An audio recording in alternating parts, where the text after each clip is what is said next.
Salut et bienvenue sur Émergence, la chaîne qui a pour mission de faire la promotion de l'entrepreneuriat dans la communauté afro. Aujourd'hui, nous continuons avec les 10 clés pour réussir dans l'agrobusiness, qui est en fait une revue du livre de Loïc Camois. Afin de voir la première partie, vous pouvez cliquer sur la vidéo qui va apparaître à la fin de celle-ci pour voir les 5 premières clés et aussi vous pouvez voir le lien de la première partie qui sera affiché au bas de la vidéo dans la barre de description. Alors aujourd'hui, on continue d'avancer et on va continuer avec la clé numéro 6.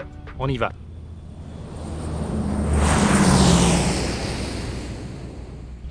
La clé numéro 6. Exploiter dès maintenant l'énorme potentiel de l'agriculture en Afrique. La consommation des produits alimentaires africains prend de l'ampleur sur le continent. On parle de plus en plus des produits Made in Africa. Il faut privilégier les cultures nationales les plus populaires afin de maîtriser notre économie locale et atteindre l'autosuffisance avant de songer à l'exportation. Nous devons commencer dès maintenant à reprendre notre place dans l'agriculture. La présence des compagnies étrangères sur le continent est déjà très importante. Si on ne se prépare pas, on risque d'être dans une pire situation de dépendance d'ici 30 ans.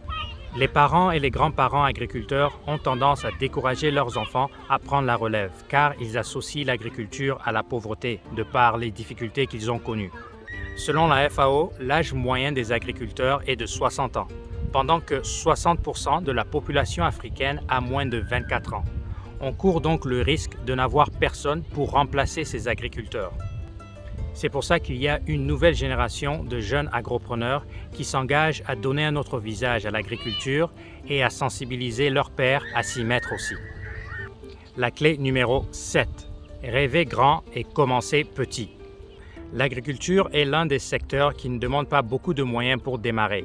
Mais malgré ça, bon nombre de jeunes Africains hésitent encore à se lancer, pour 2 raisons.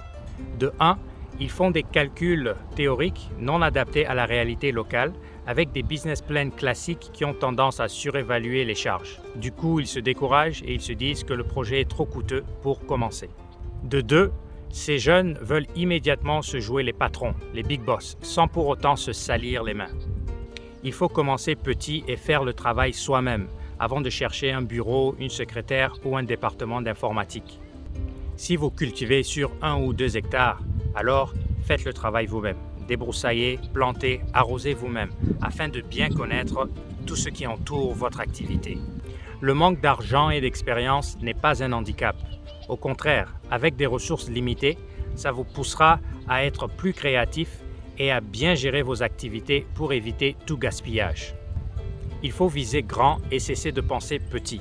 Alors que beaucoup seraient satisfaits avec 10 ou 20 hectares, mieux vaut viser 5 000 ou 10 000 hectares afin de devenir le leader de votre secteur et dominer le marché et pourquoi pas ouvrir une chaîne de supermarchés. L'objectif dans les affaires est de dominer son secteur. L'auteur donne l'exemple des usines de transformation de tomates en purée installées récemment au Nigeria qui, après seulement 3 ans, ont fermé les portes parce qu'il y avait un manque de matières premières. Il n'y avait pas assez de tomates pour continuer de faire tourner les machines.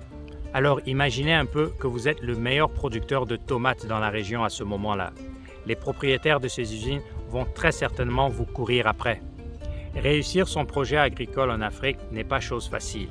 Il y a tellement de variables à maîtriser, comme la nature, les conditions des routes, le marché ou même le climat socio-politique.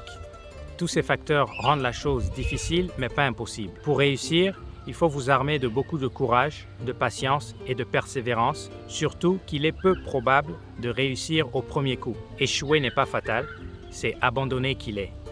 La clé numéro 8. Faites les achats et les ventes vous-même et tenez une comptabilité stricte. Pour vendre au meilleur prix et dominer le marché, il faut produire à un prix raisonnable, ce qui demande la maîtrise de votre coût de production. Pour produire moins cher, il faut acheter moins cher. C'est pour ça qu'il est important de faire les achats vous-même, surtout au début de vos opérations. Ne les confiez à personne d'autre, car personne ne pourra prendre le temps de se renseigner auprès de plusieurs fournisseurs et de négocier les plus bas prix mieux que vous-même. Vous devez être présent vous-même, sur place, pour le bon suivi des opérations sur votre ferme. La même chose est vraie pour la vente. Ne déléguez pas cette tâche durant vos premières années en business. Un bon entrepreneur est tout d'abord un bon vendeur. La comptabilité reste un élément crucial pour la réussite de votre opération, même si vous vous lancez dans un domaine assez informel et la tentation est de ne pas garder des traces de vos transactions. La bonne règle à suivre est de ne pas passer plus de 24 heures sans noter vos dépenses dans un cahier ou un bloc-notes que vous devez garder avec vous en permanence. Et bien sûr, vous pouvez aussi les enregistrer dans votre téléphone. Il faut toujours bien connaître ces chiffres, tels que l'a si bien dit Peter Drucker, le consultant en gestion et philosophe d'affaires. On ne peut améliorer que ce que l'on mesure. La clé numéro 9. Maîtrisez votre marché. L'Internet ne cesse de s'étendre en Afrique, avec un taux d'accès d'environ 23% qui ne cesse de monter le jour. Mais la disparité entre les pays reste énorme. Les pays tels que les Seychelles, l'Afrique du Sud, le Maroc et le Nigeria figurent parmi les pays les plus connectés à la toile, avec un taux de pénétration d'environ 50 à 60%. En ce qui concerne l'agriculture en Afrique, être sur Internet est important, mais pas toujours stratégique. Il faut savoir qui sont vos clients et pour ce faire, ça demande une segmentation du marché par âge, sexe, revenus, pays, etc. Rappelez-vous que tout le monde n'est pas votre client. De nombreux géants de l'agro-industrie en Afrique opèrent sur plusieurs milliers d'hectares et font des chiffres d'affaires astronomiques sans pour autant avoir un site Internet. Ces entreprises ont juste compris qui sont leurs clients et que leurs clients ne les cherchent pas sur Internet. Ce n'est donc pas avec 10 ou 20 hectares que vous devez absolument déployer toute une stratégie digitale avec un site Internet et des pages Facebook, LinkedIn ou autres. Pour l'instant, les méthodes classiques comme le bouche à oreille, une adresse physique, un numéro de téléphone WhatsApp demeurent très efficaces pour l'agrobusiness en Afrique. La clé numéro 10. Soutenir l'agriculture africaine.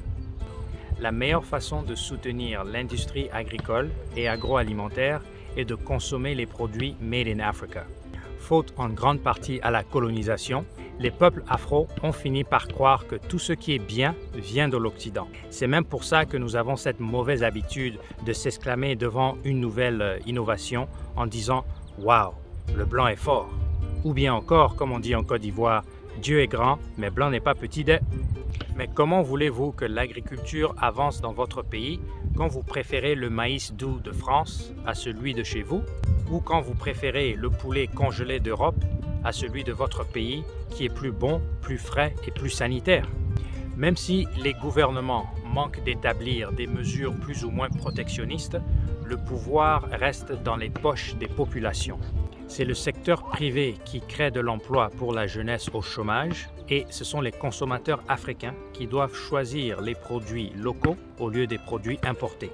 Quand on achète un produit local, 35% vont au propriétaire de l'usine de fabrication qui, lui, peut agrandir ses opérations et créer plus d'emplois pour la jeunesse. 10% vont à l'employé et cet employé qui a 3 personnes à sa charge, si pas plus dans le contexte africain. 15% vont au producteur de la matière première, sûrement qu'il est au village dans un environnement rural, ce qui peut aider à renverser la tendance avec le phénomène de l'exode rural. Et 20% vont chez le vendeur-distributeur et un autre 20% vont aux charges de l'État. C'est ce qu'on appelle le patriotisme économique. Voilà, nous sommes arrivés maintenant à la fin de notre vidéo. Vous avez maintenant les 10 clés qui vont vous permettre d'adopter le bon mindset pour mettre en place de bonnes stratégies et réussir votre projet. Vous allez trouver la première partie de la vidéo qui va apparaître sur l'écran dans quelques secondes, mais le lien est aussi indiqué dans la barre de description au bas de la vidéo. Vous pouvez la suivre pour obtenir les 5 clés que nous avons discutées précédemment. Et aussi, n'oubliez pas d'acheter et de vous procurer du livre de Loïc Amoy. C'est une bonne façon de soutenir ce jeune entrepreneur qui est un leader en Afrique et qui change vraiment l'image de l'agriculture. Si nos vidéos vous apportent une valeur quelconque, s'il vous plaît, la meilleure façon de nous soutenir est de vous abonner et de partager la vidéo avec vos contacts. Et ça pourra nous aider à mieux faire connaître la chaîne. Merci beaucoup et à très bientôt dans une prochaine vidéo.